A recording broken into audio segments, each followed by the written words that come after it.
Bonjour, la paracha qu'on lira Be'ezrat Hashem ce Shabbat, parachat Yitro. C'est marqué dans la paracha dans Perek Yudchet Pasuk Yudbet, Vayikach Yitro choten Moshe, Ola uzvachim le'elokim, Vayavo Aaron vekol ziknei Israël, le'echol lechem im choten Moshe lifnei ha'elokim. Dans le pasuk on voit qu'au moment qu'Yitro il est venu vers Moshe Rabbeinu, là-bas ils ont fait une fête, une seuda, et là-bas ils ont fait des sacrifices, et pour ce repas-là, qu'Yitro il a organisé, il y a Aaron, il a participé, et tous les sages de Béné Israël, et ils ont venu manger avec le beau-père de Moshe Rabbeinu du pain, ils ont fait une seuda.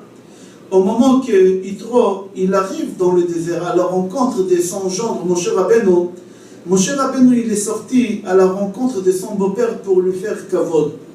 Mais Moshe Rabbeinu il n'est pas sorti, il a pris avec lui aussi Aaron et Nadav et Avihu et les 70 sages de Béné Israël. Il a fait beaucoup de kavod à son beau-père. Et là, ils ont fait un repas, et ils ont tous mangé dans ce repas. Le Ramban dit, c'était quoi ce repas-là qu'ils ont fait? Le Ramban répond que c'était le repas de la Brit Mila de Yitro. Yitro, il s'est converti au judaïsme et il a fait la Brit Mila. Et après la Brit Mila, il y a une seudat mitzvah qu'on doit faire. Et là, ils sont tous venus profiter de cette seudat mitzvah de pouvoir faire des brachot. Maintenant, c'est compréhensible pourquoi chez les Tunisiens, ils ont ces coutumes de faire seudat Yitro. Dans la semaine qu'on lit parachat Yitro, jeudi soir, les Tunisiens, ils ont coutume de faire seudat Yitro. La raison, la plus simple, parce qu'on voit dans notre paracha que Yitro, il a fait une seuda, et il a fait participer Moshe, Aaron, Nadav et Avihu, les 70 sages. Alors, aussi les Tunisiens, ils font cette fête. Et pourquoi les Tunisiens, ils font pour les enfants, pour les petits garçons, ils appellent ça la fête des garçons, tout simplement qu'Yitro lui-même, il a fait la Brit Mila. Et c'était seuda des Brit Mila, c'était seudat mitzvah des Brit Mila. Et c'est pour cela les Tunisiens, ils ont cette habitude de faire seudat Yitro.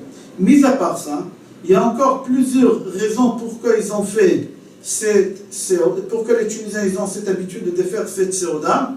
Parce qu'en Tunisie, dans la ville de Tunis, ils avaient une épidémie. Et dans cette épidémie, il y avait beaucoup de morts là-bas. Et surtout des petits garçons, les garçons, pas les filles. Il y avait aussi des hommes adultes, mais c'était surtout les petits garçons. Et on raconte qu'Eliyahu Hanavi, il est venu voir une femme qui habitait dans cette ville de Tunis, qu'elle s'appelait Tunis, et il lui a dit à cette femme de prendre un pigeon et de lui faire la shrita. Et avec ça, ça va annuler cette épidémie. Et cette femme, elle l'a fait, et l'épidémie, elle s'est arrêtée.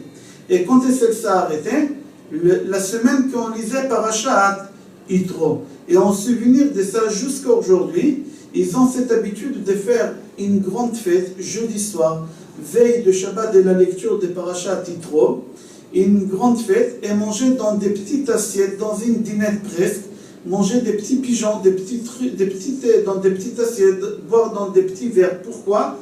Pour rappeler que les petits enfants, que les petits garçons mouraient dans cette épidémie, et grâce à cette femme qui Eliyahu Hanavi s'est dévoilée à elle, et il lui a dit de faire égorger cette pigeon, l'épidémie, elle s'est arrêtée. Il y a une troisième raison, pourquoi les Tunisiens ils ont cette habitude de faire cet repas jeudi soir, tout simplement parce que dans notre parachat Yitro, on lira les 10 commandements. Et dans l'école talmudique, les Ketab, on appelait ça en Tunis, les Ketab, là-bas, ils avaient l'habitude de réviser avec les petits-enfants la paracha qu'ils vont lire dans la semaine. Et là, les petits-enfants, c'est la première fois dans leur vie, dans parachat Yitro, qu'ils vont entendre les 10 commandements. Alors pour cela, leurs mamans, ils avaient l'habitude de faire un repas au Katab.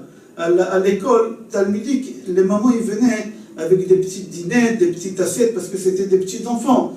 Ils leur faisaient là-bas un repas. Pour la simple raison, parce que leurs enfants, c'est la première fois, les garçons, parce que les filles, ils n'étudient pas le chumash à l'époque, les garçons, ils étudiaient la première fois dans parachat Yitro, les 10 commandements. Il faut savoir que cette coutume de cette repas, elle a commencé dans la ville de Tunis, et de là-bas, elle a été rapportée dans l'île Djerba. Elle a été rapportée par le rabbin qui s'appelait Abba Yehuda Haddad au l'an 1888. Et après, ça a été aussi transporté vers l'Algérie. Et c'est pour ça aussi, il y a des Algériens dans certaines villes qui ont coutume aussi de faire la fête de Seudat Yitro. On appelle ça la fête des garçons. Je vous souhaite Shabbat Shalom, Bracha Ve'atzlacha et Kol Tov.